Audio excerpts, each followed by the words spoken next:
ਧੰਨ ਵਾਹਿਗੁਰੂ ਜੀਓ।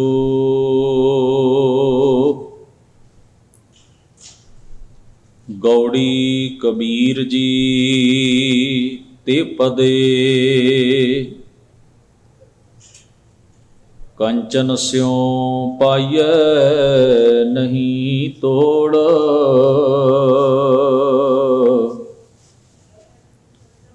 ਮਨ ਦੇ ਰਾਮ ਲਿਆ ਹੈ ਮੋੜ।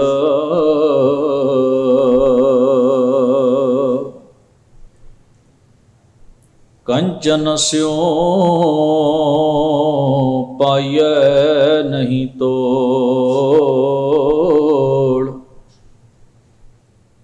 ਮਨ ਦੇ ਰਾਮ ਲਿਆ ਹੈ ਮੋੜ।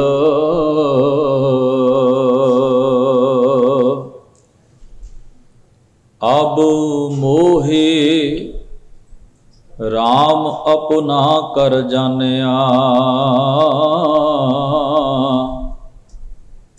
ਸਹਜ ਸੁਭਾਏ ਮੇਰਾ ਮਨ ਮਾਨਿਆ। ਰਹਾਉ ਬ੍ਰਹਮੈ ਕਾਥੂ ਕਾਥੂ ਅੰਤ ਨਾ ਪਾਇਆ। ਰਾਮ ਭਗਤ ਬੈਠੇ ਘਰ ਆਇਆ।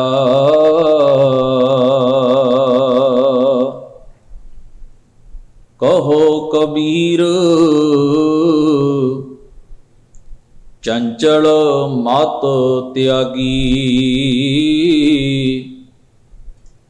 ਕੇਵਲ ਰਾਮ ਭਗਤ ਨਿਜ ਭਾਗੀ। ਕਹੋ ਕਬੀਰ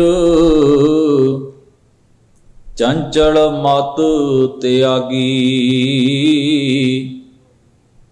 ਕੇਵਲ ਰਾਮ ਭਗਤ ਨਿਜ ਭਾਗੀ।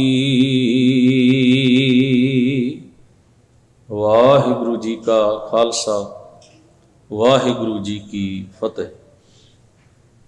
ਪਰਮ ਸਨਮਾਨਯੋਗ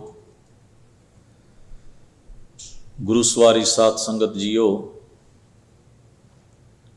ਅਕਾਲ ਪੁਰਖ ਵਾਹਿਗੁਰੂ ਜੀ ਨੇ ਅਪਾਰ ਕਿਰਪਾ ਬਖਸ਼ਿਸ਼ ਕੀਤੀ ਹੈ। ਗੁਰੂ ਗ੍ਰੰਥ ਸਾਹਿਬ ਮਹਾਰਾਜ ਜੀ ਦੇ ਪਾਵਨ ਦਰਬਾਰ ਦੀਆਂ ਹਾਜ਼ਰੀਆਂ ਭਰਦਿਆਂ ਹੋਇਆਂ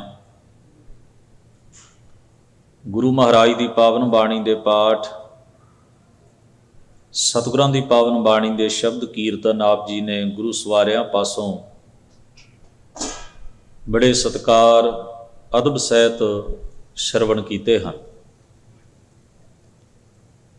ਜਿੱਥੇ ਆਪ ਜੀ ਨੇ ਸਤਿਗੁਰੂ ਦੀ ਪਾਵਨ ਬਾਣੀ ਦੇ ਸ਼ਬਦ ਕੀਰਤਨ ਦਾ ਗੁਰੂ ਸਵਾਰਿਆਂ ਪਾਸੋਂ ਲਾਹਾ ਪ੍ਰਾਪਤ ਕੀਤਾ ਹੈ, ਰੋਜ਼ਾਨਾ ਦੇ ਜੋ ਸ਼ਾਮਾਂ ਨੂੰ ਦੀਵਾਨ ਸਜਦੇ ਹਨ, ਭਗਤ ਕਬੀਰ ਸਾਹਿਬ ਜੀ ਮਹਾਰਾਜ ਦੇ ਉਚਾਰਨ ਕੀਤੇ ਹੋਏ ਪਾਵਨ ਸ਼ਬਦਾਂ ਦੀ ਲੜੀਵਾਰ ਵਿਚਾਰ ਜੋ ਰਾਗ ਗੌੜੀ ਦੇ ਵਿੱਚ ਹਨ, ਉਹਨਾਂ ਨੂੰ ਸਮਝਣ ਦਾ, ਵਿਚਾਰਨ ਦਾ ਉਪਰਾਲਾ ਯਤਨ ਕੀਤਾ ਜਾਂਦਾ ਹੈ। ਸੋ ਹੁਣ ਆਪ ਜੀ ਨੇ ਜਿਸ ਪਾਵਨ ਸ਼ਬਦ ਦਾ ਪਾਠ ਸਰਵਣ ਕੀਤਾ ਹੈ, ਗੁਰੂ ਗ੍ਰੰਥ ਸਾਹਿਬ ਮਹਾਰਾਜ ਜੀ ਦੇ ਅੰਕ ਨੰਬਰ 327 ਉੱਤੇ ਇਹ ਪਾਵਨ ਸ਼ਬਦ ਸੁਭਾਇਮਾਨ ਹੈ।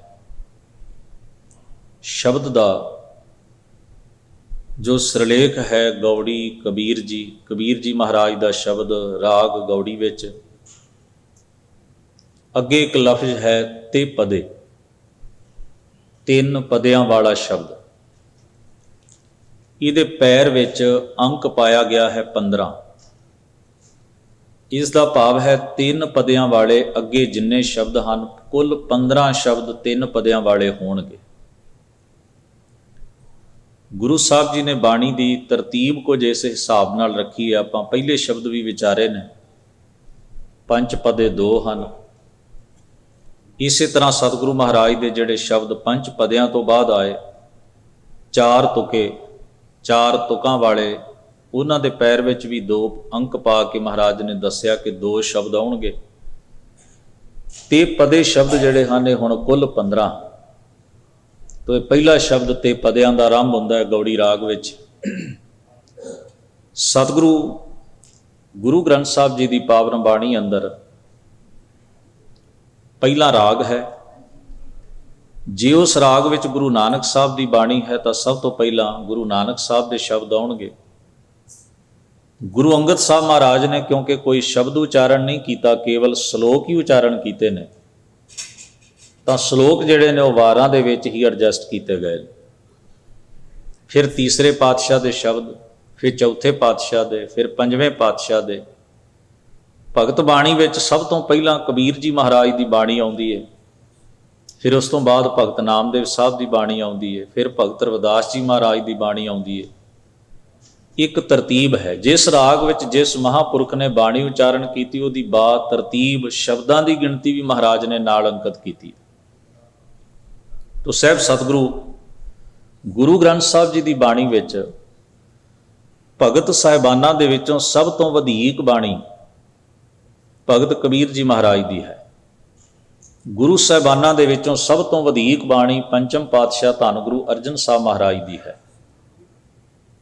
ਤੋ ਇੱਥੇ ਜੋ ਆਪਾਂ ਸ਼ਬਦ ਪਾਠ ਰੂਪ ਵਿੱਚ ਸਾਂਝਾ ਕੀਤਾ ਹੈ, ਇਸ ਦਾ ਰਹਾਉ ਦਾ ਬੰਦ ਹੈ। ਅਬ ਮੋਹੇ RAM ਆਪਣਾ ਕਰ ਜਾਣਿਆ, ਸਹਿਜ ਸੁਭਾਏ ਮੇਰਾ ਮਨ ਮਨ ਹੈ।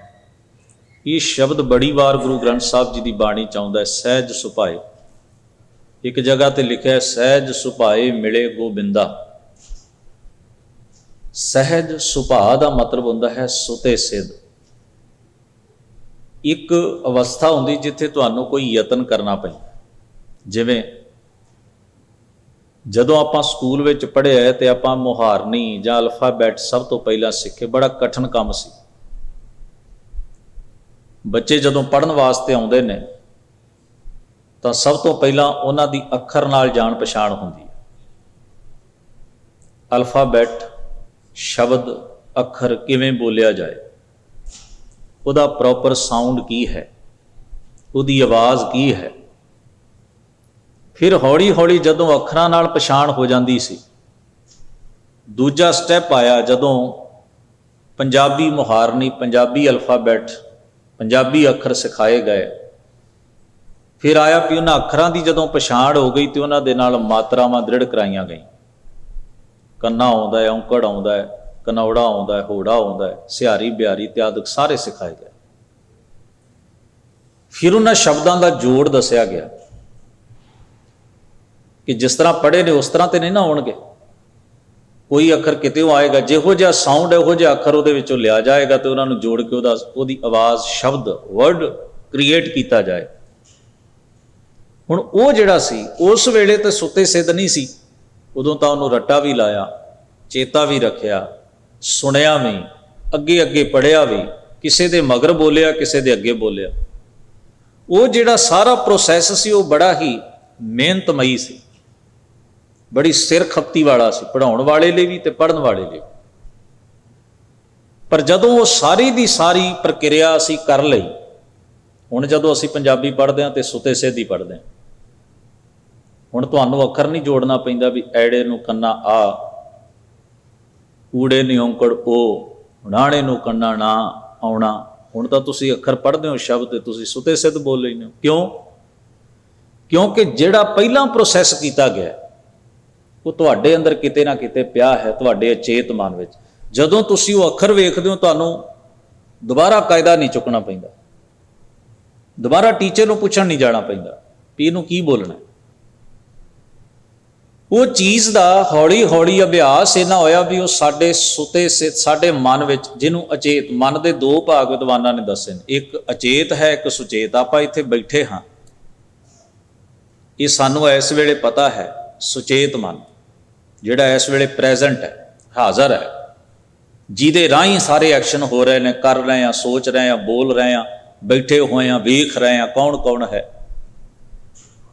ਜਦੋਂ ਤੁਸੀਂ ਬਾਹਰ ਕਿਸੇ ਨੂੰ ਮਿਲਦੇ ਹੋ ਤੇ ਤੁਸੀਂ ਉਹਨੂੰ ਕਹਿੰਦੇ ਹੋ ਤੁਸੀਂ ਪਿਛਲੇ ਐਤਵਾਰ ਕਿੱਥੇ ਸੀ, ਹੁਣ ਉਹ ਪਿਛਲੇ ਐਤਵਾਰ ਦੀ ਜਿਹੜੀ ਯਾਦ ਆ ਉਹ ਕਿੱਥੇ ਟਿਕੀ ਹੋਈ ਹੈ? ਅਚੇਤ ਮਨ ਵਿੱਚ ਸਟੋਰ ਹੋਈ। ਜਿਹੜੀ ਚੀਜ਼ ਸਟੋਰ ਹੋਈ, ਤੁਸੀਂ ਕਿਸੇ ਨੂੰ 10 ਸਾਲ ਬਾਅਦ ਵੇਖਦੇ ਹੋ ਤਾਂ ਤੁਸੀਂ ਉਹਨੂੰ ਕਹਿੰਦੇ ਆਪਾਂ ਫਲਾਨੀ ਜਗ੍ਹਾ ਤੇ ਮਿਲੇ ਸੀ, ਤੁਹਾਡਾ ਫਲਾਨਾ ਨਾਂ ਹੈ, ਤੁਸੀਂ ਇੱਥੇ ਦੇ ਰਹਿਣ ਵਾਲੇ ਹੋ। ਉਹ ਅੱਗੋਂ ਹਾਮੀ ਭਰਦਾ, ਹਾਂ ਉਹ ਚੀਜ਼ ਕਿੱਥੇ ਸੀ, ਉਹਨੂੰ ਵੇਖਦਿਆਂ ਸਾਰ ਤੁਹਾਨੂੰ ਉਹਦੀ ਬੈਕਗਰਾਊਂਡ, ਉਹਦੇ ਨਾਲ ਤੁਹਾਡਾ ਜੋ ਰਿਲੇਸ਼ਨ ਹੈ, ਜਿੱਥੇ ਮੇਲ ਮਿਲਾਪ ਹੈ, ਗੱਲਬਾਤ ਹੈ, ਉਹ ਸਾਰੀ ਕਿਵੇਂ ਚੇਤੇ ਆਈ? ਉਹ ਤੁਹਾਡੇ ਅੰਦਰ ਸਟੋਰ ਪਈ ਹੈ ਸਾਡੀ ਮੈਮਰੀ ਵਿੱਚ। ਉਹਨੂੰ ਅਸੀਂ ਅਚੇਤ ਮਨ ਕਹਿੰਦੇ ਹਾਂ। ਅਚੇਤ ਮਨ ਵਿੱਚੋਂ ਨਿਕਲ ਕੇ ਉਹ ਚੀਜ਼ ਉਸੇ ਵੇਲੇ ਫੌਰੀ ਹਾਜ਼ਰ ਹੋ ਜਾਂਦੀ। ਉਹਦੇ ਵਾਸਤੇ ਸਾਨੂੰ ਉਹਦੀ ਫੋਟੋ ਖਿੱਚ ਕੇ ਨਹੀਂ ਰੱਖਣੀ ਪਈ ਵੀ ਜੇ ਤੂੰ ਸਾਨੂੰ 10 ਸਾਲ ਬਾਅਦ ਮਿਲੇਗਾ ਤੇ ਅਸੀਂ ਤੈਨੂੰ ਬੁਲਾਵਾਂਗੇ, ਫੋਟੋ ਵੇ, ਤਸਵੀਰ ਵੇ। ਨਹੀਂ, ਉਹ ਫੋਟੋ ਆਲਰੇਡੀ ਮੈਮਰੀ ਨੇ ਖਿੱਚ ਲਈ। ਇਹਦਾ ਮਤਲਬ ਹੈ ਹੁਣ ਜਦੋਂ ਅਸੀਂ ਕਿਸੇ ਚੀਜ਼ ਦੀ ਪਛਾਣ ਕਰਦੇ ਹਾਂ ਤਾਂ ਉਹ ਕਿੱਥੋਂ ਆਉਂਦੀ ਹੈ? ਸੁਤੇ ਸਿੱਧ। ਉਹਨੂੰ ਕਹਿੰਦੇ ਨੇ ਸੁਤੇ ਸਿੱਧ, ਅਚੇਤ ਹੀ, ਸਹਿਜ ਸੁਭਾਅ ਹੀ। ਹੁਣ ਜੇ ਮੈਂ ਅੱਗੇ ਕਈ ਵਾਰੀ ਉਦਾਹਰਣ ਸਾਂਝੀ ਕੀਤੀ ਹੈ ਵੀ ਜੇ ਮਿੱਠਾ ਬੋਲਣ ਦਾ ਸੁਭਾਅ ਨਹੀਂ ਹੈ ਤਾਂ ਬੋਲਣਾ ਜਿਸ ਵੇਲੇ ਪੈ ਜਾਏ ਕਿਤੇ ਕਿੰਨੀ ਕਠਿਨਾਈ ਹੁੰਦੀ ਹੈ। ਬੰਦੇ ਤੋਂ ਨਾ ਤਾਂ ਉਹ ਫੀਲਿੰਗ ਬਣਦੀ ਹੈ, ਨਾ ਉਹ ਸ਼ਬਦਾਂ ਦਾ ਜੋੜ ਬਣਦਾ ਹੈ, ਨਾ ਪ੍ਰੋਪਰ ਸੈਂਟੈਂਸ ਬਣਦਾ ਹੈ, ਨਾ ਵਾਕ ਬਣਦਾ ਹੈ। ਕਿਤੇ ਨਾ ਕਿਤੇ ਫਰਕ ਰਹਿ ਜਾਂਦਾ। ਜੇ ਸ਼ਬਦ ਜੋੜ ਲਈਏ ਤੇ ਫੀਲਿੰਗ ਨਹੀਂ ਬਣਦੀ, ਫੀਲਿੰਗ ਵੀ ਜੋੜ ਲਈ ਤੇ ਇੰਪ੍ਰੈਸ਼ਨ ਨਹੀਂ ਬਣਦਾ, ਤੇ ਬੰਦਾ ਵੇਖਣ ਵਾਲਾ ਕਹਿੰਦਾ ਨਾਟਕਬਾਜ਼ੀ ਕਰਦਾ। ਜੇ ਇਹ ਸਾਰੀਆਂ ਚੀਜ਼ਾਂ ਕਦੋਂ ਰਲਦੀਆਂ ਨੇ? ਜੇ ਤੁਹਾਡੇ ਅੰਦਰ ਉਹ ਸਾਰਾ ਕੁਝ ਪਿਆ ਹੋਇਆ ਹੈ। ਹੁਣ ਜਿਸ ਨੇ ਸੁਭਾਅ ਬਣਾਇਆ, ਪਹਿਲੋਂ ਤਾਂ ਨਹੀਂ ਤਾਲਮੇਲ ਬਣੇਗਾ ਨਾ। ਜੇ ਪ੍ਰੈਕਟਿਸ ਹੋਈ ਤੇ ਬਣ ਜਾਏਗਾ। ਫਿਰ ਤੁਹਾਨੂੰ ਮਿੱਠਾ ਬੋਲਣ ਲਈ ਮਨ ਤੇ ਜ਼ੋਰ ਨਹੀਂ ਪਾਉਣਾ ਪੈਣਾ ਵੀ ਅੱਜ ਇਵੇਂ ਕਰਨਾ। ਫਿਰ ਸੁਤੇ ਸਿੱਧੀ ਮਨੁੱਖ ਦੇ ਸੁਭਾਅ 'ਚ ਆ ਜਾਂਦੀ ਹੈ ਨਾ, ਜਿਹੜਾ ਗੁਣ ਸੁਭਾਅ 'ਚ ਆ ਜਾਂਦਾ ਉਹ ਆਟੋਮੈਟਿਕਲੀ ਉਹਦੇ ਕਰਮ ਵਿੱਚੋਂ ਝਲਕਣਾ ਸ਼ੁਰੂ ਹੋ ਜਾਂਦਾ। ਕਬੀਰ ਜੀ ਮਹਾਰਾਜ ਕਹਿੰਦੇ ਨੇ, ਸਹਿਜ ਸੁਭਾਏ ਮੇਰਾ ਮਨ ਮਾਨਿਆ। ਮਨ ਮੰਨਿਆ ਨਹੀਂ ਸੀ, ਯਤਨ ਕੀਤਾ ਹੈ, ਕੋਸ਼ਿਸ਼ ਕੀਤੀ ਹੈ, ਸਟਰਗਲ ਕੀਤਾ ਹੈ। ਮਹਾਰਾਜ ਗੁਰੂ ਨਾਨਕ ਸਾਹਿਬ ਨੇ ਇਹਨੂੰ ਕਿਹਾ ਹੈ, ਜਿਨੀ ਨਾਮ ਧਿਆਇਆ ਗਏ ਮਸ਼ੱਕਤ ਘਾਲ। ਮਸ਼ੱਕਤ ਘਾਲੀ, ਘਾਲਣਾ ਘਾਲੀ ਹੈ, ਮਨ ਦੇ ਪੱਧਰ ਉੱਤੇ ਘਾਲੀ। ਆਪ ਜਿੰਨੀ ਸੰਗਤ ਬੈਠੇ ਹੋ, ਹਰ ਇੱਕ ਦਾ ਵੱਖਰਾ ਵੱਖਰਾ ਫੀਲਡ ਹੈ। ਕੋਈ ਬਿਜ਼ਨਸ ਚਲਾਉਂਦਾ ਹੈ, ਕੋਈ ਅਕਾਊਂਟੈਂਟ ਹੈ, ਕੋਈ ਇੰਜੀਨੀਅਰ ਹੋਏਗਾ, ਕੋਈ ਡਾਕਟਰ ਹੋਏਗਾ। ਹਰ ਇੱਕ ਦਾ ਵੱਖਰਾ ਵੱਖਰਾ ਕਿੱਤਾ ਹੈ, ਰੁਜ਼ਗਾਰ ਹੈ, ਫੀਲਡ ਹੈ। ਪਰ ਜਿਹੜੇ ਫੀਲਡ ਵਿੱਚ ਵੀ ਆਪਾਂ ਹਾਂ, ਜਦੋਂ ਆਪਾਂ ਸ਼ੁਰੂ ਕੀਤਾ ਸੀ ਕਿੰਨੀ ਵੱਡੀ ਕਠਿਨਾਈ ਸਾਡੇ ਸਾਹਮਣੇ ਆਈ। ਇਵੇਂ ਲੱਗਦਾ ਸੀ ਅਸੀਂ ਨਹੀਂ ਕਰ ਪਾਵਾਂਗੇ, ਇਹ ਤਾਂ ਬੜਾ ਔਖਾ ਕੰਮ। ਹਰ ਇੱਕ ਨੂੰ ਆਪਣਾ ਕੰਮ ਔਖਾ ਲੱਗਦਾ। ਫਿਰ ਜਿਉਂ-ਜਿਉਂ ਕਰਨ ਲੱਗ ਪਏ, ਹੁਣ ਸੁਤੇ ਸਿੱਧ ਹੋ ਰਿਹਾ। ਹੁਣ ਉਹ ਚੇਂਜ ਨਹੀਂ ਕਰਨੀ ਪੈਂਦੀ, ਕਿਉਂਕਿ ਉਹ ਚੀਜ਼ ਉਹਨੂੰ ਜੇ ਤਾਂ ਫਿਜ਼ੀਕਲੀ ਹੈ ਤੇ ਆਪਾਂ ਕਹਿੰਦੇ ਹੱਥੀਂ ਚੜ੍ਹ ਗਿਆ, ਜੇ ਦਿਮਾਗੀ ਹੈ ਤੇ ਆਪਾਂ ਕਹਿੰਦੇ ਜੀ ਯਾਦ ਹੋ ਗਿਆ। ਯਾਨੀ ਕਿ ਹਰ ਕੰਮ ਦਾ ਅਭਿਆਸ ਕਰਦਿਆਂ ਕਰਦਿਆਂ। ਭਾਈ ਗੁਰਦਾਸ ਜੀ ਨੇ ਕਿਹਾ, ਇੱਕ ਅਣਜਾਣ ਬੰਦਾ ਸਾਜ਼ ਲੈ ਕੇ ਬੈਠਾ ਸੀ ਤੇ ਉਸ ਨੂੰ ਸੁਰ ਨਾਲ ਆਪਣੀ ਆਵਾਜ਼ ਮਿਲਾਉਂਦਿਆਂ ਵੇਖ ਕੇ ਲੋਕ ਹੱਸਦੇ ਸਨ। ਕਹਿੰਦੇ ਸਨ, ਤੂੰ ਕਿਹੜੇ ਯੱਬ ਨੂੰ ਫੜਿਆ, ਇਹ ਤੂੰ ਕਰ ਕੀ ਰਿਹਾ? ਸਾਜ਼ ਤੇਰਾ ਕਿਸੇ ਪਾਸੇ ਜਾਂਦਾ, ਆਵਾਜ਼ ਤੇਰੀ ਕਿਤੇ ਜਾਂਦੀ ਹੈ, ਤੂੰ ਕੀ ਕਰੇਂਗਾ? ਉਹਨੇ ਆਪਣੇ ਉਸਤਾਦ ਨੂੰ ਜਾ ਕੇ ਦੱਸਿਆ ਵੀ ਮੈਂ ਤਾਂ ਜਦੋਂ ਘਰ ਵਿੱਚ ਗਾਉਣਾ ਜਾਂ ਇਹ ਅਭਿਆਸ ਕਰਦਾ, ਪ੍ਰੈਕਟਿਸ ਕਰਦਾ, ਤਾਂ ਮੇਰੇ ਤੇ ਪਰਿਵਾਰ ਦੇ ਜੀਅ ਵੀ ਤੇ ਆਲੇ ਦੁਆਲੇ ਦਾ ਗੁਆਂਢੀ ਸ਼ਰੀਕਾ ਭਾਈਚਾਰਾ ਵੀ ਹੱਸਦਾ, ਤੇ ਮੇਰੇ ਕੋਲੋਂ ਤੇ ਗੱਲ ਸੂਤ ਨਹੀਂ ਆਉਂਦੀ ਵੀ ਆਪਣੀ ਆਵਾਜ਼ ਨੂੰ ਮੈਂ ਸਾਜ਼ ਦੀ ਸੁਰ ਦੇ ਨਾਲ ਮਿਲਾਵਾਂ। ਭਾਈ ਸਾਹਿਬ ਜੀ ਨੇ ਕਿਹਾ, ਹਰ ਇੱਕ ਆਸੇ ਪਾਸੇ ਦੀ ਗੱਲ ਨੂੰ ਛੱਡ ਦੇ। ਤੂੰ ਇਹ ਮਹਿਸੂਸ ਕਰ ਰਿਹਾ ਵੀ ਤੂੰ ਹੈ ਤੇ ਸਾਜ਼ ਹੈ, ਹੋਰ ਕੋਈ ਤੇਰੇ ਲਾਗੇ ਨਹੀਂ। ਇਹਦੇ ਨਾਲ ਤੂੰ ਆਪਣੀ ਮਿਲਤ ਕਰਨੀ ਹੈ, ਇਹਦੇ ਨਾਲ ਤੂੰ ਆਪਣਾ ਐਕਸਰਸਾਈਜ਼, ਅਭਿਆਸ, ਇਹਦੇ ਨਾਲ ਤੂੰ ਆਪਣੀ ਆਵਾਜ਼ ਨੂੰ ਮਿਲਾਉਣਾ। ਬਸ ਇਹ ਤੇਰਾ ਸਾਥੀ ਹੈ, ਹੋਰ ਕੋਈ ਨਹੀਂ। ਕਰਦਾ ਰਹੇਗਾ, ਉਹ ਵੀ ਸਮਾਂ ਆਏਗਾ। ਅੱਜ ਤੂੰ ਇਸ ਸਾਜ਼ ਨਾਲ ਮਿਲਤ ਕਰ ਰਿਹਾ ਹੈ, ਸਾਜ਼ ਤੇਰੇ ਨਾਲ ਮਿਲਤ ਕਰੇਗਾ। ਭਾਈ ਗੁਰਦਾਸ ਜੀ ਨੇ ਲਿਖਿਆ ਹੈ, ਗਾਉਂਦਿਆਂ ਗਾਉਂਦਿਆਂ ਉਹ ਗਵਈਆ ਬਣ ਗਿਆ। ਲਿਖਦਿਆਂ ਲਿਖਦਿਆਂ ਕੋਈ ਲੇਖਕ ਬਣ ਗਿਆ। ਪਰ ਜਿਹੜਾ ਪਹਿਲਾ ਪੀਰੀਅਡ ਸੀ ਨਾ, ਜਿਹੜਾ ਪਹਿਲਾ, ਉਹ ਅਭਿਆਸ ਬੜਾ ਕਠਿਨ ਸੀ। ਜਿਵੇਂ ਬੰਜਰ ਭੂਮੀ ਹੁੰਦੀ ਹੈ ਤੇ ਉਹਨੂੰ ਸਭ ਤੋਂ ਪਹਿਲਾਂ ਵਾਹੀ ਯੋਗ ਕਰਨ ਵਾਸਤੇ ਕਿਸਾਨ ਖੂਨ ਪਸੀਨਾ ਵਹਾ ਦਿੰਦਾ। ਜਦੋਂ ਚੰਗਾ ਅਨਾਜ ਪੈਦਾ ਕਰਨ ਲੱਗ ਜਾਂਦੀ ਹੈ ਤਾਂ ਉਸ ਵੇਲੇ ਫਿਰ ਉਹਦੇ ਵਿੱਚ ਰੁੱਤ ਮੁਤਾਬਕ ਜਦੋਂ ਬੀਜ ਪਾਉਂਦਾ ਹੈ ਤੇ ਹੌਲੀ ਹੌਲੀ ਫਸਲ ਉਪਜਦੀ ਹੈ ਤੇ ਉਹਦੇ ਘਰ ਖੁਸ਼ਹਾਲੀ ਆ ਜਾਂਦੀ ਹੈ। ਕੋਈ ਸਮਾਂ ਸੀ ਉਹਨੇ ਭੁੱਖੇ ਰਹਿ ਰਹਿ ਕੇ ਉਸ ਜ਼ਮੀਨ ਨੂੰ ਯੋਗ, ਬੰਜਰ ਨੂੰ ਪਹਿਲਾਂ ਉਹਨੇ ਯੋਗ ਬਣਾਇਆ ਤੇ ਫਿਰ ਜਦੋਂ ਯੋਗ ਹੋ ਗਈ ਤੇ ਉਹ ਆਪਣੇ ਆਪ ਹੀ ਅੰਨ ਪੈਦਾ ਕਰਨ ਵਾਲੀ ਹੋ ਗਈ। ਸਾਡੇ ਸਾਰਿਆਂ ਦੇ ਹਿਰਦੇ ਚੰਗਿਆਈ ਪੱਖੋਂ ਕਿਸੇ ਵੀ ਗੁਣ ਨੂੰ ਕਮਾਉਣਾ ਹੋਵੇ ਤੇ ਉਹਦੇ ਪੱਖੋਂ ਬੰਜਰ ਹੀ ਹੁੰਦਾ। ਉਹਨੂੰ ਪਹਿਲਾਂ ਯੋਗ ਕਰਨਾ ਪੈਂਦਾ, ਜ਼ਰਖੇਜ਼ ਬਣਾਉਣਾ ਪੈਂਦਾ। ਉਹਦੇ ਲਈ ਘਾਲਣਾ ਲੱਗਦੀ ਹੈ, ਮਸ਼ੱਕਤ ਲੱਗਦੀ ਹੈ, ਮਿਹਨਤ ਲੱਗਦੀ ਹੈ, ਸਮਾਂ ਲੱਗਦਾ ਹੈ। ਉਹਦੇ ਲਈ ਆਪਣੇ ਆਪ ਨੂੰ ਉਸ ਜਗ੍ਹਾ ਤੇ ਇਕਾਗਰ ਚੇਤ ਕਰਨਾ ਪੈਂਦਾ ਹੈ। ਮਹਾਰਾਜ ਗੁਰੂ ਅਰਜਨ ਸਾਹਿਬ ਦਾ ਆਪਾਂ ਵਾਕ ਪੜ੍ਹਦੇ ਹਾਂ, ਰੱਬ ਕੀ ਉਸਤਤ ਕਰੋ ਸੰਤ ਮੀਤ, ਸਾਵਧਾਨ ਇਕਾਗਰ ਚੀਤ। ਦੋ ਸ਼ਬਦ ਕਿੱਡੇ ਅਹਿਮ ਨੇ, ਇਕਾਗਰ ਹੋਣਾ ਤੇ ਸਾਵਧਾਨ ਹੋਣਾ। ਸਾਵਧਾਨ ਦਾ ਮਤਲਬ ਕੀ ਹੈ? ਆਸੇ ਪਾਸੇ ਦਾ ਗੌਰ ਛੱਡ ਦਿਓ, ਦੂਜੇ ਕੀ ਕਹਿੰਦੇ ਹਨ ਇਸ ਗੱਲ ਦਾ ਧਿਆਨ ਤਿਆਗ ਦਿਓ।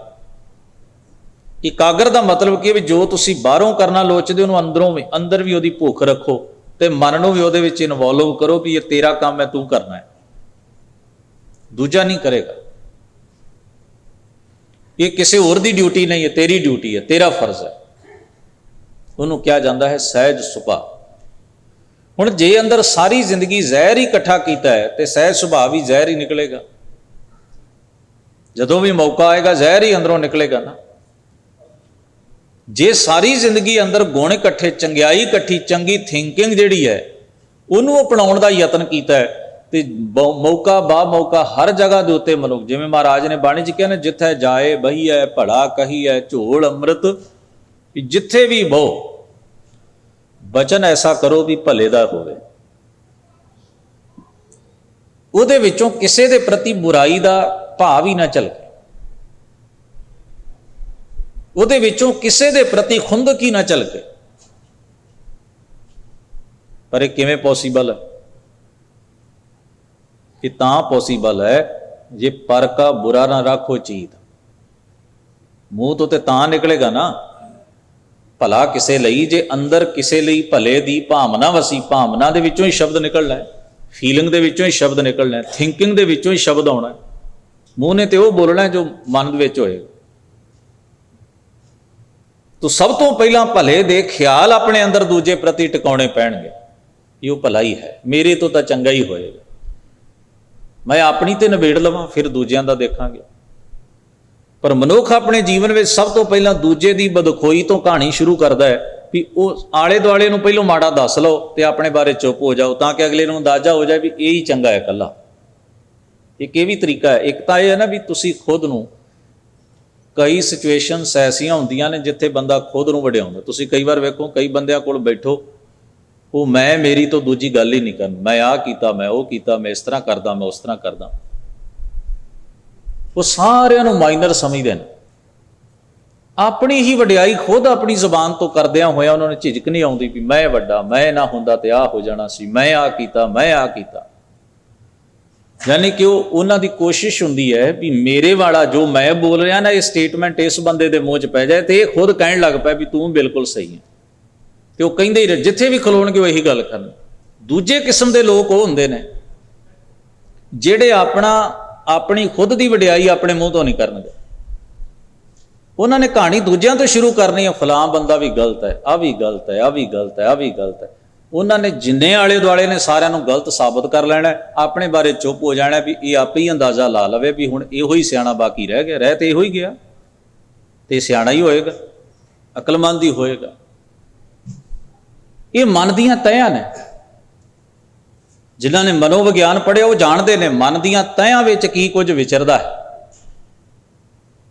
ਐਵੇਂ ਗੁਰੂ ਗ੍ਰੰਥ ਸਾਹਿਬ ਦੀ ਬਾਣੀ ਵਿੱਚ ਇੰਨਾ ਜ਼ਿਆਦਾ ਉਪਦੇਸ਼ ਮਨ ਬਾਰੇ ਨਹੀਂ ਕਿਹਾ ਗਿਆ। ਕੋਈ ਕਹਾਣੀ ਹੈ ਤੇ ਕਿਹਾ ਗਿਆ, ਕੋਈ ਗੱਲ ਹੈ ਤੇ ਕਿਹਾ ਗਿਆ। ਤੇ ਭਗਤ ਕਬੀਰ ਜੀ ਮਹਾਰਾਜ ਉਸੇ ਮਨ ਨੂੰ ਹੀ ਸਮਰਪਣ ਕਰਨ ਦੀ ਗੱਲ ਕਰਦੇ।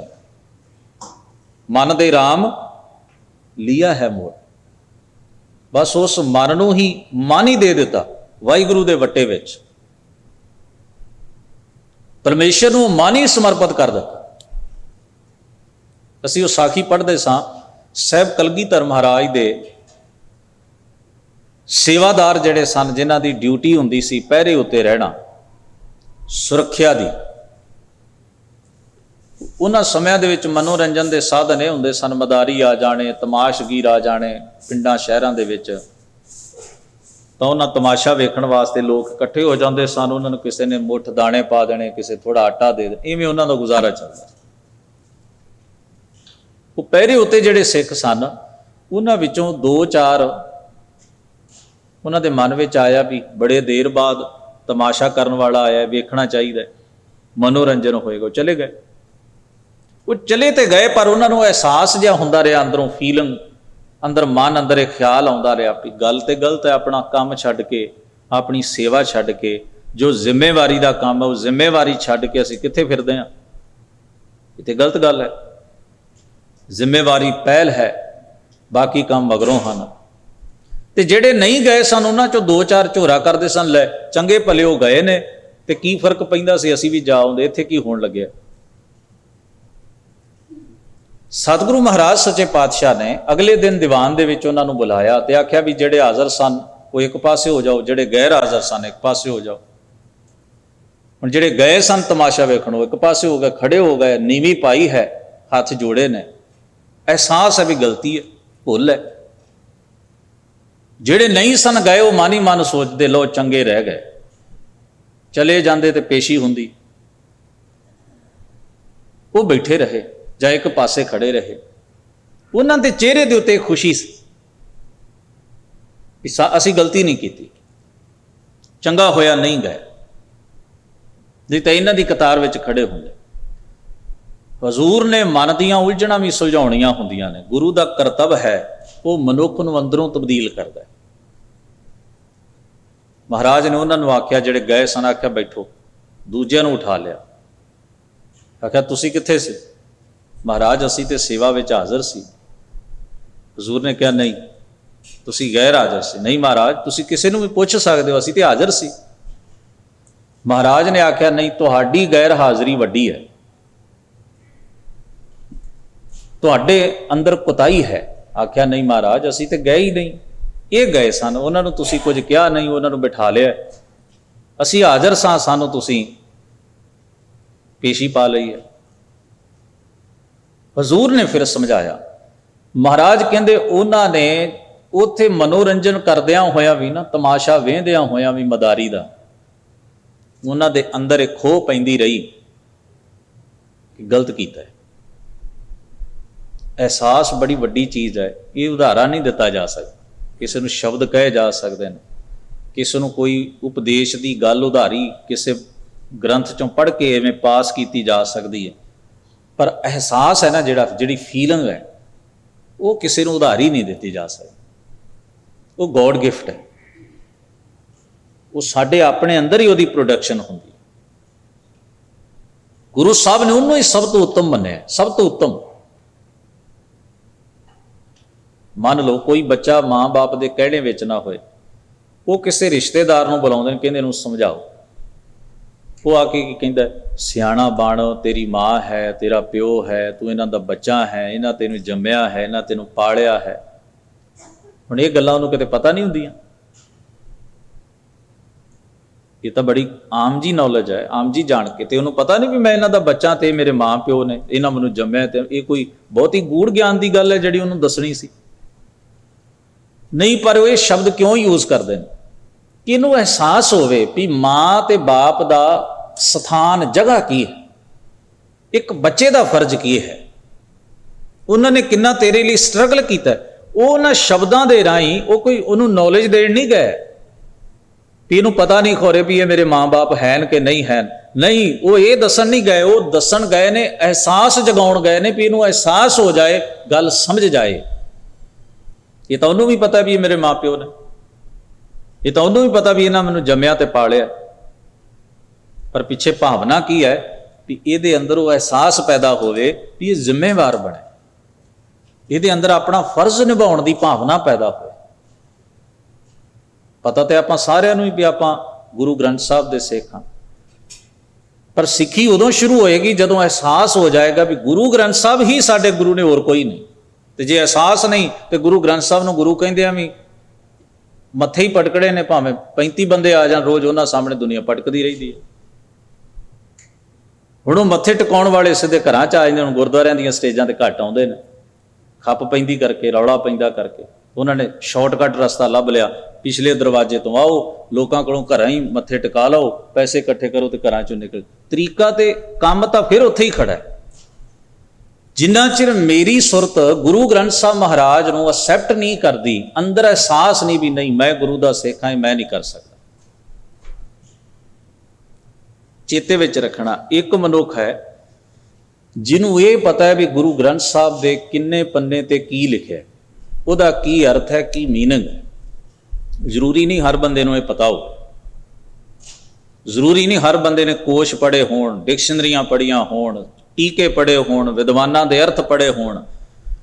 ਉਹਦੇ ਅੰਦਰੋਂ, ਉਹਦੇ ਨਾਲੋਂ ਕਈ ਵਾਰ ਜਿਹੜੇ ਬੰਦੇ ਨੇ ਘੱਟ ਪੜ੍ਹਿਆ ਨਾ ਜਾਂ ਕੇਵਲ ਸੁਣਿਆ, ਉਹਦੇ ਉੱਤੇ ਜ਼ਿਆਦਾ ਧਰਮ ਦਾ ਅਸਰ ਹੋ ਜਾਂਦਾ ਹੈ। ਕਾਰਨ ਉਹਦੇ ਅੰਦਰ ਇੱਕ ਪ੍ਰੇਮ ਹੁੰਦਾ ਹੈ, ਉਹਦੇ ਅੰਦਰ ਇੱਕ ਅਹਿਸਾਸ ਹੁੰਦਾ ਨੇ ਮੈਂ ਗੁਰੂ ਦਾ ਸਿੱਖ ਹਾਂ, ਮੈਂ ਇਹ ਨਹੀਂ ਕਰ ਸਕਦਾ।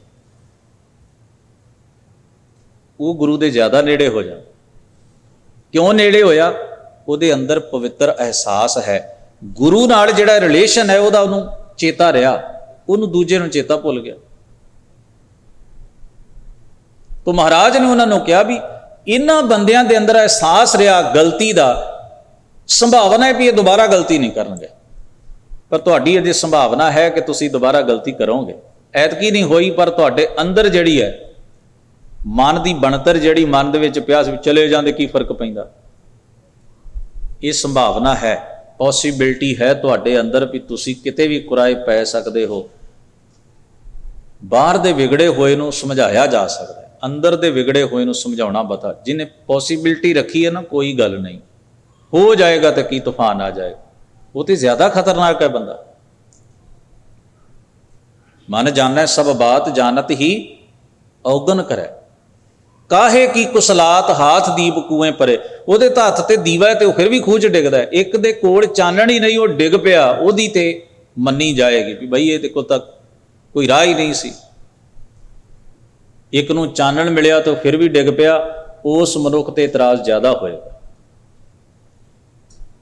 ਤੋ ਸਾਹਿਬ ਸਤਿਗੁਰੂ ਮਹਾਰਾਜ ਫਰਮਾਉਂਦੇ ਨੇ, ਅਬ ਮੋਏ ਮੈਂ ਹੁਣ ਰਾਮ ਆਪਣਾ ਕਰ ਜਾਣਿਆ, ਸਰਵ ਵਿਆਪਕ ਵਾਹਿਗੁਰੂ ਨੂੰ ਆਪਣਾ ਜਾਣ ਲਿਆ, ਉਸ ਨੂੰ ਮੈਂ ਆਪਣੇ ਭੀਤਰ, ਆਪਣੇ ਹਿਰਦੇ ਵਿੱਚੋਂ ਖੋਜ ਲਿਆ, ਪਛਾਣ ਲਿਆ, ਜਾਣ ਲਿਆ, ਤੇ ਮੈਂ ਉਹਨੂੰ ਇਵੇਂ ਜਾਣਿਆ ਵੀ ਉਹ ਮੇਰਾ ਹੈ। ਉਹਦੇ ਨਾਲ ਮੇਰਾ ਇੱਕ ਰਿਲੇਸ਼ਨ, ਇੱਕ ਸਾਂਝ ਦਾ ਅਹਿਸਾਸ ਪੈਦਾ ਹੋ ਗਿਆ। ਕਹਿੰਦੇ ਨੇ ਸਹਿਜ ਸੁਭਾਏ ਮੇਰਾ ਮਨ ਮਾਨਿਆ, ਕਹਿੰਦੇ ਨੇ ਸੁਤੇ ਸੇਧੀ ਹੁਣ ਮੇਰਾ ਮਨ ਉਹਦੇ ਵਿੱਚ ਪਤੀਜ। ਇਹਨੂੰ ਭਗਤ ਜੀ ਨੇ ਇੱਕ ਜਗ੍ਹਾ ਤੇ ਕਿਹਾ, ਮਨ ਮਾਨੇ ਲੋਗ ਨਾ ਪਤੀਜ, ਨਾ ਪਤੀਜਾ ਤਾਂ ਕਿਆ ਕੀਜੈ। ਉਹਨਾਂ ਨੇ ਅੜਚਣਾ ਵੀ ਦੱਸੀਆਂ ਨੇ ਵੀ ਜੇ ਤੁਹਾਡੇ ਅੰਦਰ ਤੁਹਾਡਾ ਮਨ ਮੰਨਣ ਵੀ ਲੱਗ ਪਿਆ ਨਾ, ਤਾਂ ਪਹਿਲੀ ਪ੍ਰੋਬਲਮ ਆਲੇ ਦੁਆਲੇ ਦੀ ਆਉਣੀ, ਜਿੱਥੇ ਰਹਿੰਦੇ ਹੋ, ਸੁਸਾਇਟੀ ਦੀ, ਪਰਿਵਾਰ ਦੀ, ਲੋਕਾਂ ਦੀ, ਉਹਨਾਂ ਦੀ ਆਏਗੀ ਪਹਿਲੀ ਪ੍ਰੋਬਲਮ। ਤੁਸੀਂ ਉਹਨਾਂ ਵੱਲ ਵੀ, ਅਸੀਂ ਸਾਰੀ ਜ਼ਿੰਦਗੀ ਗਿੱਝੇ ਹੀ ਇਹ ਆ ਨਾ ਵੀ ਲੋਕ ਕੀ ਕਹਿੰਦੇ ਨੇ ਉਹਦੇ ਹਿਸਾਬ ਨਾਲ ਹੀ ਚੱਲੋ, ਖਾਓ ਵੀ ਉਹਨਾਂ ਹਿਸਾਬ ਨਾਲ, ਪਹਿਨੋ ਵੀ ਉਹਨਾਂ ਹਿਸਾਬ ਨਾਲ, ਬੋਲੋ ਵੀ। ਅਸੀਂ ਝੂਠੇ ਮੈਨਰਸ ਵੀ ਅਪਣਾ ਲੈਂਦੇ, ਜੋ ਉਹਨੂੰ ਚੰਗਾ ਲੱਗਦਾ ਕਹਿ ਛੱਡੋ, ਕੀ ਫਰਕ ਪੈਂਦਾ, ਭਾਵੇਂ ਗਲਤੀ ਸਹੀ। ਜੇ ਅਗਲੇ ਨੂੰ ਝੂਠ ਚੰਗਾ ਲੱਗਦਾ ਤੇ ਕਹਿ ਛੱਡੋ, ਉਹਨੂੰ ਖੁਸ਼ ਹੋਣ ਦਿਓ।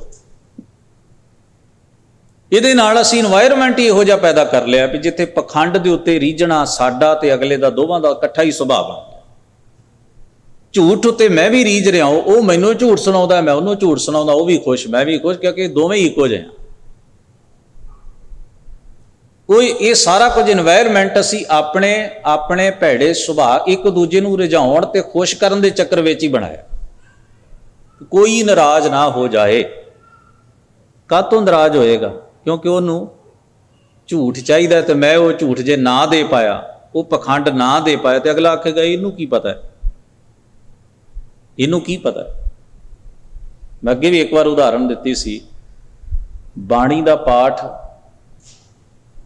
ਕਿਸੇ ਨੇ ਆਪਣੇ ਘਰ ਕਰਵਾਉਣਾ ਹੈ, ਤੁਸੀਂ ਉਹਨੂੰ ਇੱਕ ਸ਼ਬਦ ਕਹਿ ਦਿਓ ਜੀ, ਸੁਣ ਲਿਓ ਜਿੰਨਾ ਸੁਣ ਸਕਦੇ ਹੋ। ਅਗਲਾ ਬਹੁਤੀ ਗੌਰ ਜੀ ਨਹੀਂ ਕਰਦਾ। ਇਹ ਵੀ ਕੋਈ ਗੱਲ ਹੋਈ? ਜੇ ਅਸੀਂ ਸੁਣਨਾ ਹੈ, ਜੇ ਅਸੀਂ ਬਹਿਣਾ, ਫਿਰ ਤੁਹਾਨੂੰ ਕਾਹਦੇ ਲਈ ਸੱਦਿਆ? ਅੱਛਾ, ਸਾਡੇ ਅੰਦਰ ਚਲਾਕੀ ਕੀ ਹੈ? ਜੇ ਕਿਸੇ ਨੂੰ ਕਹਿ ਦਈਏ ਨਾ ਜੀ ਇਹ ਪਾਠ ਗਲਤ ਕਰਦਾ ਹੈ, ਤੇ ਕਹਿਣਗੇ ਆਪੇ ਪਾਪਾਂ ਦਾ ਭਾਗੀ ਬਣੇਗਾ। ਜੇ ਕਹੋ ਜੀ ਇਹ ਪਾਠ ਬਹੁਤ ਸ਼ੁੱਧ ਕਰਦਾ ਹੈ, ਕਹਿਣਗੇ ਆਪੇ ਸਾਰਾ ਫਲ ਸਾਨੂੰ ਮਿਲੇਗਾ, ਪੈਸੇ ਤੇ ਅਸੀਂ ਦਿੱਤੇ ਨਾ। ਅੱਛਾ, ਜੇ ਗਲਤ ਕਰਦਾ ਹੈ ਤੇ ਪਾਪ ਪਾਠੀ ਦੇ ਖਾਤੇ 'ਚ, ਤੇ ਜੇ ਸਹੀ ਕਰਦਾ ਹੈ ਤੇ ਪੁੰਨ ਘਰ ਵਾਲਿਆਂ ਦੇ ਖਾਤੇ 'ਚ। ਉਲਟੀ ਖੇਡ ਹੈ ਨਾ। ਫਿਰ ਉਹਦਾ ਪਾਪ ਵੀ ਲਓ। ਜੇ ਪੁੰਨ ਲੈਣਾ ਤੇ ਪਾਪ ਕੱਲਾ ਉਹ ਕਿਉਂ ਚੱਲੇ? $25 ਬਦਲੇ 2 ਘੰਟਿਆਂ ਦਾ ਪਾਪ ਕਿਉਂ ਚੱਲੇ? ਜਾਂ ਤਾਂ ਲਓ ਫਿਰ ਪੂਰੇ ਦਾ ਪੂਰਾ ਪੈਕੇਜ ਹੀ ਲਓ, ਤੇ ਜਾਂ ਸਾਰਾ ਹੀ ਉਹਨੂੰ ਦਿਓ। ਚਲੋ ਖੈਰ, ਇਹ ਤੇ ਗੱਲ ਹੋ ਗਈ ਸਾਡੀ ਬੌਧਿਕ ਚਤੁਰਾਈ ਹੈ, ਹੋਰ ਇਹਦੇ ਵਿੱਚ ਕੁਝ ਨਹੀਂ ਹੈ। ਲੇਖੇ 'ਚ ਉਹ ਹੈ ਜਿਹੜਾ ਤੁਸੀਂ ਪੜ੍ਹਿਆ, ਜਿਹੜਾ ਤੁਸੀਂ ਸੁਣਿਆ, ਉਹ ਲੇਖੇ 'ਚ ਹੈ। ਜਿੱਥੇ ਤੁਸੀਂ ਹਾਜ਼ਰੀ ਨਹੀਂ ਦਿੱਤੀ, ਨਾ ਮਨ ਕਰਕੇ, ਨਾ ਸੁਰਤ ਕਰਕੇ, ਨਾ ਉਹਨੂੰ ਸੁਣਿਆ ਤੇ ਨਾ ਪੜ੍ਹਿਆ, ਉਹ ਤੇ ਉਹਦੇ ਖਾਤੇ 'ਚ ਹੀ ਹੈ ਜਿਹੜਾ ਪੜ੍ਹਦਾ ਹੈ, ਜਿਹੜਾ ਸੁਣਦਾ ਹੈ। ਅਸੀਂ ਜੋ ਮਰਜ਼ੀ ਮੰਨੀ ਜਾਈਏ, ਉਹ ਵੱਖਰੀ ਖੇਡ ਹੈ। ਤੇ ਮੈਂ ਬੇਨਤੀ ਕਰ ਰਿਹਾ ਸਾਂ ਵੀ ਹਜ਼ੂਰ ਨੇ ਕਿਹਾ ਨਹੀਂ, ਗਾਵੀਐ ਸੁਣੀਐ ਮਨ ਰੱਖੀਐ, ਭਾਓ ਦੁੱਖ ਪਰਹਰ ਸੁਖ ਘਰ ਲੈ ਜਾਏ। ਦੁੱਖ ਪਰਹਰ ਸੁਖ ਘਰ ਲੈ ਜਾਏ। ਪ੍ਰੇਮ ਰੱਖ, ਗਾ ਤੇ ਸੁਣ, ਤੇਰੇ ਅੰਦਰ ਦੇ ਦੁੱਖਾਂ ਦਾ ਵਿਨਾਸ਼ ਹੋਏਗਾ। ਇਫੈਕਟ ਤਾਂ ਹੈ ਜੇ ਤੂੰ ਗਾ ਰਿਹਾ ਹੈ, ਸੁਣ ਰਿਹਾ ਹੈ, ਪੜ੍ਹ ਰਿਹਾ ਹੈ, ਉਹਦੇ ਵਿੱਚ ਇਨਵੋਲਵਮੈਂਟ ਹੈ, ਤੇਰੀ ਹਾਜ਼ਰੀ ਹੈ ਤੇਰੀ। ਤੋ ਸਤਿਗੁਰੂ ਸੱਚੇ ਪਾਤਸ਼ਾਹ ਜੀ ਦਾ ਇਹ ਵਾਕ, ਹੁਣ ਮੈਂ ਬੇਨਤੀ ਕਰ ਰਿਹਾ, ਕਿਸੇ ਨੂੰ ਕਹੋ ਨਾ ਵੀ ਤੁਸੀਂ ਸੁਣ ਲਿਓ, ਸੇਵਾ ਕਰਿਓ, ਹਾਜ਼ਰੀ ਦਿਓ, ਇਹ ਗੱਲ ਤਾਂ ਬਹੁਤੀ ਕੋਈ ਅਰਥ ਨਹੀਂ ਰੱਖਦੀ। ਅੱਛਾ, ਜੇ ਤੁਸੀਂ ਵੱਡੀ ਸਾਰੀ ਲਿਸਟ ਫੜਾ ਦਿਓ ਵੀ ਆਹ ਸਮੱਗਰੀ, ਆਹ ਚੀਜ਼ਾਂ ਲੈ ਆਓ, ਫੇਰ ਪਾਠ ਸੰਪੂਰਨ ਹੋਣਾ, ਨਹੀਂ ਤਾਂ ਨਹੀਂ ਹੋਣਾ। ਅਗਲਾ ਕਹਿੰਦਾ ਵੀ ਅਸਲ ਮਰਿਆਦਾ ਹੀ ਆਹ ਬੰਦਾ ਸਾਂਭੀ ਬੈਠਾ, ਦੂਜੇ ਨੂੰ ਤਾਂ ਪਤਾ ਹੀ ਕੱਖ ਨਹੀਂ, ਉਹ ਤਾਂ ਇੱਕੋ ਹੀ ਗੱਲ ਕਹੀ ਜਾਂਦਾ ਵੀ ਸੁਣ ਲਿਓ, ਸੁਣ ਲਿਓ, ਸੁਣ ਲਿਓ। ਅਸਲ ਮਰਿਆਦਾ ਇਸ ਬੰਦੇ ਨੂੰ ਪਤਾ, ਜਿਹਨੇ ਏਡੀ ਲੰਮੀ ਪਰਚੀ ਬਣਾ ਕੇ ਦਿੱਤੀ ਹੈ, $1500-1600 ਦਾ ਸਮਾਨ ਆਉਣਾ, ਇਹ ਹੈ ਮਰਿਆਦਾ ਅਸਲ 'ਚ। ਤਾਂ ਅਸੀਂ ਕਿਹੜੀ ਚੀਜ਼ ਵਿੱਚ ਗਿੱਝੇ ਹੋਏ ਹਾਂ? ਤੇ ਅਗਲੇ ਦਿੰਦੇ ਵੀ ਤਾਂ ਉਹਨਾਂ ਨੂੰ ਪਤਾ ਵੀ ਇਹਨਾਂ ਨੇ ਦੂਜੀ ਗੱਲ ਤੇ ਤਾਂ ਗੌਰ ਕਰਨਾ ਨਹੀਂ, ਨਾਲੇ ਸਾਡੀ ਆਓ ਭਗਤ ਕਰਨਗੇ ਤੇ ਨਾਲੇ ਖਰਚਾ ਕਰਨਗੇ, ਨਾਲੇ ਇਹ ਖੁਸ਼ ਤੇ ਨਾਲੇ ਅਸੀਂ ਖੁਸ਼। ਜਿਹੜਾ ਭਾਰ ਚੁੱਕਦਾ ਉਹਨੂੰ ਚੁਕਾ ਦਿਓ, ਕੀ ਪ੍ਰੋਬਲਮ ਹੈ? ਉਹ ਚਾਹੁੰਦਾ ਵੀ ਮੈਨੂੰ ਭਾਰ ਚੁਕਾਓ ਤੇ ਚੁਕਾ ਦਿਓ। ਉਹਦਾ 1500 ਲੱਗਦਾ, ਉਹ ਖੁਸ਼ ਹੁੰਦਾ। ਜਿਹਦਾ ਨਹੀਂ ਲੱਗਦਾ, ਉਹਨੂੰ ਲੱਗਦਾ ਖੌਰੇ ਪਾਠ ਹੀ ਨਹੀਂ ਹੋਇਆ ਸਾਡੇ ਘਰ, ਮਰਿਆਦਾ ਹੀ ਨਹੀਂ ਪੂਰੀ ਹੋਈ। ਗੁਰੂ ਹੈ ਤੇ ਮਰਿਆਦਾ ਹੈ। ਜੋ ਗੁਰੂ ਤੋਂ ਹੀ ਗੈਰ ਹਾਜ਼ਰ ਹਾਂ ਤੇ ਕਾਹਦੀ ਮਰਿਆਦਾ ਰਹਿ ਗਈ? ਜਿਹਦੇ ਲਈ ਮਰਿਆਦਾ ਰੱਖਣੀ ਹੈ, ਜੇ ਉਹ ਹੀ ਗੈਰ ਹਾਜ਼ਰ ਹੈ, ਜੇ ਉਹਦੇ ਕੋਲੋਂ ਅਸੀਂ ਗੈਰ ਹਾਜ਼ਰ ਹਾਂ ਤੇ ਕਾਹਦੇ ਲਈ ਕਰ ਰਹੇ ਹਾਂ? ਜਿਹੜੀ ਔਰਤ ਆਪਣੇ ਪਤੀ ਨੂੰ ਰੋਜ਼ ਗਾਲਾਂ ਕੱਢੇ ਤੇ ਘਰੋਂ ਕੱਢਦਾ ਕੁੱਟ ਕੇ, ਤੇ ਸ਼ਿੰਗਾਰ ਉਹ 16 ਕਰ ਲੈ, ਕਿਹਦੇ ਲਈ ਕਰਦੀ ਹੈ? ਕਿਸ ਅਰਥ ਨੇ ਉਹਦੇ ਸ਼ਿੰਗਾਰ? ਜਿਹੜੀ ਔਰਤ ਆਪਣੇ ਘਰ ਸੱਸ ਤੇ ਸਹੁਰੇ ਨੂੰ ਨਾ ਵੜਨ ਦੇਵੇ, ਬੱਚਿਆਂ ਨਾਲ ਲਗਾਵ ਨਾ ਕਰੇ, ਪਤੀ ਨਾਲ ਲਗਾਵ ਨਾ ਕਰੇ, ਉਹ ਡਾਈਨਿੰਗ ਟੇਬਲ ਤੇ 36 ਪ੍ਰਕਾਰ ਦੇ ਪਕਵਾਨ ਬਣਾ ਕੇ ਸਜਾਉਂਦੀ ਹੈ, ਕਿਹਦੇ ਲਈ ਸਜਾਉਂਦੀ ਹੈ? ਕੀ ਅਰਥ ਹੈ? ਜੇ ਘਰ ਆਵੇ ਕੰਤ ਤਾਂ ਸਭ ਕਿਛ ਪਾਈਐ, ਹਰਹਾਂ ਕੰਤੈ ਬਾਜ ਸ਼ਿੰਗਾਰ ਸਭ ਬਿਰਥਾ ਜਾਈਏ। ਫਿਰ ਤਾਂ ਉਹ ਵਿਖਾਵਾ ਹੀ ਹੋਇਆ ਨਾ। ਜੇ ਗੁਰੂ ਹੈ ਤੇ ਮਰਿਆਦਾ ਹੈ, ਜੇ ਗੁਰੂ ਹੈ ਤੇ ਬਾਕੀ ਐਡੀਸ਼ਨਲ ਗੱਲਾਂ ਨੇ, ਬਾਕੀ ਸਾਰੀਆਂ ਚੀਜ਼ਾਂ ਸੈਕੰਡਰੀ ਨੇ। ਤੁਸੀਂ ਦੱਸੋ, ਬਾਜ ਤੇ ਵੈਸੇ ਵੀ ਦੁਨੀਆ 'ਚ ਬੜੇ ਲੋਕਾਂ ਨੇ ਰੱਖੇ, ਅਸੀਂ ਕਲਗੀਧਰ ਸਾਹਿਬ ਨੂੰ ਬਾਜਾਂ ਵਾਲੇ ਕਹਿੰਦੇ। ਜੇ ਮਹਾਰਾਜ ਨੂੰ ਪਾਸੇ ਕਰ ਦਿਓ, ਬਾਜ ਦੀ ਕੋਈ ਅਹਿਮੀਅਤ ਰਹਿ ਜਾਂਦੀ ਹੈ? ਗੁਰੂ ਸਾਹਿਬ ਨੂੰ ਪਾਸੇ ਕਰ ਦਿਓ, ਕਲਗੀ ਦੀ ਕੋਈ ਅਹਿਮੀਅਤ ਰਹਿ ਜਾਂਦੀ ਹੈ? ਗੁਰੂ ਸਾਹਿਬ ਨੂੰ ਪਾਸੇ ਕਰ ਦਿਓ, ਆਨੰਦਪੁਰ ਦੀ ਕੋਈ ਅਹਿਮੀਅਤ ਰਹਿ ਜਾਂਦੀ ਹੈ? ਨਨਕਾਣੇ ਦੀ ਕੋਈ ਅਹਿਮੀਅਤ ਰਹਿ ਜਾਂਦੀ ਹੈ? ਨਹੀਂ, ਗੁਰੂ ਕਰਕੇ ਹੈ। ਇਹ ਸਾਰੀਆਂ ਚੀਜ਼ਾਂ ਦਾ ਜੇ ਨਾਂ ਸਾਨੂੰ ਯਾਦ ਹੈ ਤੇ ਗੁਰੂ ਕਰਕੇ ਯਾਦ ਹੈ। ਇਹਨਾਂ ਕਰਕੇ ਗੁਰੂ ਨਹੀਂ, ਗੁਰੂ ਕਰਕੇ ਚੀਜ਼ਾਂ ਨੇ। ਇਹ ਚੀਜ਼ ਨੂੰ ਸਮਝੀਏ। ਤਾਂ ਸਿੱਖੀ ਦਾ ਬੇਸ ਕੀ ਹੈ? ਗੁਰੂ। ਗੁਰੂ ਨੇ ਸਾਨੂੰ ਰੱਬ ਬਾਰੇ ਦੱਸਿਆ, ਨਹੀਂ ਤਾਂ ਅਸੀਂ ਤਾਂ ਭੁੱਲੇ ਭਟਕੇ ਮੂਰਤੀਆਂ ਪੂਜਦੇ ਸਾਂ। ਗੁਰੂ ਨੇ ਦੱਸਿਆ ਵੀ ਨਹੀਂ, ਰੱਬ ਨੂੰ ਇਵੇਂ ਯਾਦ ਕੀਤਾ ਜਾਂਦਾ। तो हजूर महाराज फरमाउंदे ने, कंचन स्यों पाइया नहीं तोल, मन दे राम लिया है मोल। अपने बराबर तोल के सोना भी दान करदा है ना, ਇਹਦੇ ਨਾਲ भी तू परमेश्वर के नेड़े नहीं हो सकता। कंचन स्यों पाइया नहीं तोल, अपने बराबर तोल के तू सोना भी दान करदा है, ਇਹਦੇ ਨਾਲ भी तू रब के नेड़े नहीं हो सकता। किवें हो सकता है? मन दे राम लिया है, अपना वजूद कहते ने मैं दे दिता, मैं तो बड़ी महंगी कीमत अदा की है। भगत जी ने एक शब्द बाणी विच कहा है, भगत रविदास जी महाराज ने, मेरी प्रीत गोबिंद स्यों जिन कटै, मैं तो मोल महंगी लई जी सटै। मैं तो जिंद वटे विहाजी है चीज़, दौलत वटे नहीं। मैं तो अपना आप दात। कलगीधर साहब ने पता प्यारे किनू क्या, ਜਿਹੜੇ ਮੰਨ गए सन कि महाराज की नंगी तलवार की धार ते असीं सिर रख देंगे, झिझकांगे नहीं, उन्होंने खिताब प्यारे दिता। हजूर ने आवाज़ दी तो उठ के खड़े हो। प्यारे का अर्थ की है? जिन्हें अपना नहीं सोचा, अपने महबूब का सोचा, अपने प्यारे के हुक्म के उत्ते अपने आप को कुर्बान करने लई तैयार हो गया। हजूर ने आख्या ये प्यारा है। प्रेम की डेफिनेशन ही है अपना वजूद दाह दे उत्ते ला देना। तो अगे फरमाउंदे ने महाराज, ब्रह्म कथ कथ अंत ना पाया, राम भगत बैठे घर आया। कहते ने हुण ये कथन जिहड़ा है ना, कबीर जी महाराज ने कांशी विच कीता है। कांशी दे जंपल सन और सारी बाणी उन्होंने इत्थे ही लिखी जिथे वेदां की तालीम दी जाती है। कांशी वेदां की तालीम का एक बड़ा वड्डा केंद्र है। तो वेद रचे हुए ने ब्रह्मा ने, उन्होंने मुताबिक जो उन्हों की थ्योरी है। तो भगत कबीर जी का यह कहना भी ब्रह्मा कथ कथ अंत ना पाया, ब्रह्मे ने भी कथया बड़ा कुछ है पर सिखर वो भी नहीं लभ सके। जीवन सचियारा किवें होवे इस गल का तोड़ उहदे कोल भी नहीं। कबीर जी ने पूछया तुहाडे कोल है? वो कहते हैं मैं जो जानिया वो दसांगा। राम भगत बैठे घर आया, कहते ने परमेश्वर वाहिगुरु जी भगती राही जिसने इबादत की, जिसने बंदगी की, जिसने उहदे नाम उहदे राह दे उत्ते उहदे गुण उहदे इबादत विच जुड़ के उहदे हुक्म विच रज़ा विच राजी रह के जीवन जीविया, उहदे हिरदे रूपी घर विच आड़ के बिराज गए। फिर फरमाउंदे हन, कहो कबीर चंचल मत त्यागी। ये कबीर आख जिसने चंचल मत का त्याग, चंचल का मतलब की होंदा है? जिहड़ी एक जगह टिका ना रखे। मैं अगे भी उदाहरण दी भी इहदा कॉमन आम जिहा वरतारा असीं वेखना होवे ना, तो मैं अगे भी कई बार कहा है, जे असीं आह सुभाਅ त्याग दईए ना तो काफ़ी कुछ साडा हल हुंदा है। भी जे बंदा सामणों जाणकार है तो ज्ञान दीयां गल्लां करन लग जांदे आ, जे मूर्ख है तो मूर्ख ना मूर्ख हो जांदे। कोई स्टैंडर्ड रखीए भी सियाणे आ कि मूर्ख हाँ, झूठा है तो उहदे नाल लग गए, सच्चा है तो उहदे सामने बड़ियां उच्चियां गल्लां कीतियां। नहीं, असीं जो आ वो दसीए भी मैं इन्ने क जोगा। पर साडी ये आदत है भी एक मनुख सच्चा है तो दूजा झूठा है, जो असी जजमेंट लई। जदों असी सच्चे कोल खड़े तो क्या भी तू सही है, ये तो बंदा है ही गलत है। जदों झूठे कोल खड़े ना उहदे पाले जा डिगे, आख्या नहीं नहीं तू ठीक है, असी दोवां दा ही मूँह रख लिया। वो एक सच्चा सी, उन्हां चों एक झूठा सी। असी जां तां साइड दे रहो, पर असी की करदे हां, असी कहने भी सानू की लोड़ है। उहदे कोल जाना है तो उहदा मुखौटा पा लो, उहदे कोल जाना है तो उहदा मुखौटा पा लो, उन्होंने ओहो जे बन के विखा दो, उन्होंने ओहो जे बन के विखा दो, वो भी खुश वो भी खुश, डह डह मरदे रहन, सानू की। ये जिहड़ा जीवन है, जिन मन होर मुख होर सिकांडे कच्चे, इनू चंचल मत कहिंदे ने। इत्थे खड़े हाँ तो कुछ हाँ 2 फुट की दूरी ते जा खड़े तो कुछ होए, 4 फुट ते जा खड़े तो कुछ होए, 10 फुट की दूरी ते जा खड़े तो कुछ होए, बदल गए। इसका मतलब असी खुद ही स्टेबल नहीं है।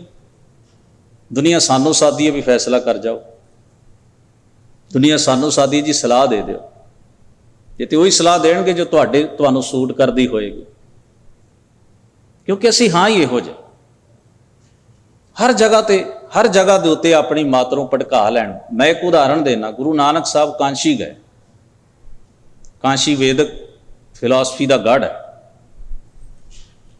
ਜੋਗੀ ਕੋਲ ਗਏ, ਪੰਡਿਤ ਕੋਲ ਗਏ, ਕਾਜ਼ੀ ਕੋਲ ਗਏ, ਹਜ਼ੂਰ ਦਾ ਉਪਦੇਸ਼ ਪੜ੍ਹ ਕੇ ਵੇਖ ਲਿਓ।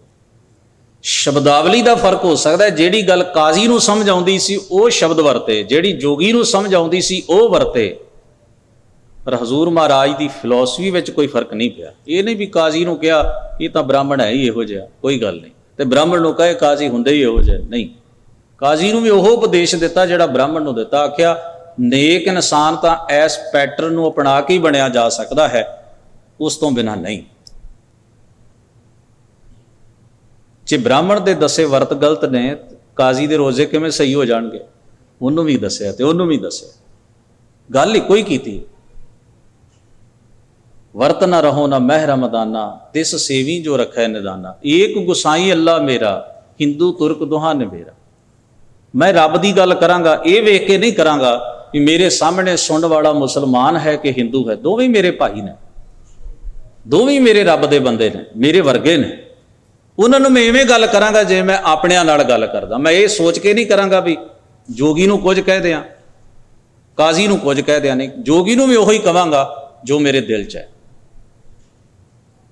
ਜੋ ਮੇਰੇ ਦਿਲ 'ਚ ਹੈ। ਮੈਂ ਤੇ ਟਕਰਾਅ ਮੁਕਾਉਣ ਆਇਆ, ਲੜਾਉਣ ਥੋੜ੍ਹੀ ਆਇਆ ਦੁਨੀਆ ਨੂੰ। ਜੋਗੀ ਨੂੰ ਵੀ ਕਵਾਂਗਾ ਮਨ ਦੀ ਪਵਿੱਤਰਤਾ ਤੋਂ ਬਿਨਾਂ ਮਸਲਾ ਹੱਲ ਨਹੀਂ ਹੋਣਾ। ਕਾਜ਼ੀ ਨੂੰ ਵੀ ਕਵਾਂਗਾ ਮਨ ਦੀ ਪਵਿੱਤਰਤਾ ਤੋਂ ਮਸਲਾ ਹੱਲ ਨਹੀਂ ਹੋਣਾ। ਬ੍ਰਾਹਮਣ ਨੂੰ ਵੀ ਕਵਾਂਗਾ ਮਨ ਦੀ ਪਵਿੱਤਰਤਾ ਤੋਂ ਬਿਨਾਂ ਮਸਲਾ ਹੱਲ ਨਹੀਂ ਹੋਣਾ। ਪਹਿਰਾਵਾ ਜਿਹੜਾ ਮਰਜ਼ੀ ਰੱਖੋ, ਕੋਈ ਪ੍ਰੋਬਲਮ ਨਹੀਂ। ਭਾਸ਼ਾ ਜਿਹੜੀ ਮਰਜ਼ੀ ਬੋਲੋ, ਰੱਬ ਨੂੰ ਜਿਹੜੇ ਮਰਜ਼ੀ ਸ਼ਬਦ ਨਾਲ ਯਾਦ ਕਰ ਲਿਓ, ਪਰ ਐਸ ਬੇਸਿਕ ਮੈਥਡ ਤੋਂ ਬਿਨਾਂ ਗੱਲ ਬਣਨੀ ਨਹੀਂ। ਤਾਂ ਉਪਦੇਸ਼ ਵਿੱਚ ਕਿਤੇ ਫਰਕ ਨਹੀਂ ਪਾਇਆ, ਕਿਉਂਕਿ ਟਿਕਾ ਹੈ, ਸੈਟਿਸਫੈਕਸ਼ਨ ਹੈ ਵੀ ਜੋ ਮੈਂ ਕਮਾਇਆ ਉਹ ਸਭ ਤੋਂ ਬੈਸਟ ਹੈ, ਉਹਦੇ ਤੋਂ ਅੱਗੇ ਕੁਝ ਹੈ ਹੀ ਨਹੀਂ। ਤੋ ਗਰੀਬ ਨਵਾਜ਼ ਕਹਿੰਦੇ ਨੇ, ਕਹੋ ਕਬੀਰ ਚੰਚਲ ਮਤ ਤਿਆਗੀ, ਕੇਵਲ ਰਾਮ ਭਗਤ ਨਿਜ ਭਾਗੀ।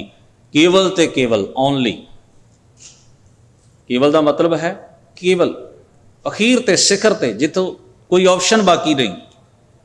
ਰਾਮ ਭਗਤ ਸਰਵ ਵਿਆਪਕ ਵਾਹਿਗੁਰੂ ਦੀ ਇਬਾਦਤ ਨਿਜ ਵਿੱਚ ਵਸਾਈ, ਆਪਣੇ ਹਿਰਦੇ ਵਿੱਚ ਟਿਕਾ ਲਈ। ਭਾਗੀ ਦਾ ਮਤਲਬ ਹੈ ਜਪਣਾ, ਦ੍ਰਿੜ ਕਰਨਾ, ਨਿਜ ਵਿੱਚ ਉਤਾਰ ਲੈਣਾ, ਵਸਾ ਲੈਣਾ। ਸਾਹਿਬ ਕਿਰਪਾ ਕਰਨ, ਸ਼ਬਦ ਦਾ ਉਪਦੇਸ਼ ਸਾਡੇ ਸਭਨਾਂ ਦੇ ਮਨ ਹਿਰਦਿਆਂ ਵਿੱਚ ਵਸੇ। ਆਪ ਸਾਰੀ ਸੰਗਤ ਦਾ ਤਹਿ ਦਿਲੋਂ ਧੰਨਵਾਦ। ਅਦਬ ਸਹਿਤ ਗੁਰੂ ਫਤਿਹ ਨਾਲ ਸਾਂਝ ਬਣਾਓ ਜੀ। ਵਾਹਿਗੁਰੂ ਜੀ ਕਾ ਖਾਲਸਾ, ਵਾਹਿਗੁਰੂ ਜੀ ਕੀ ਫਤਿਹ।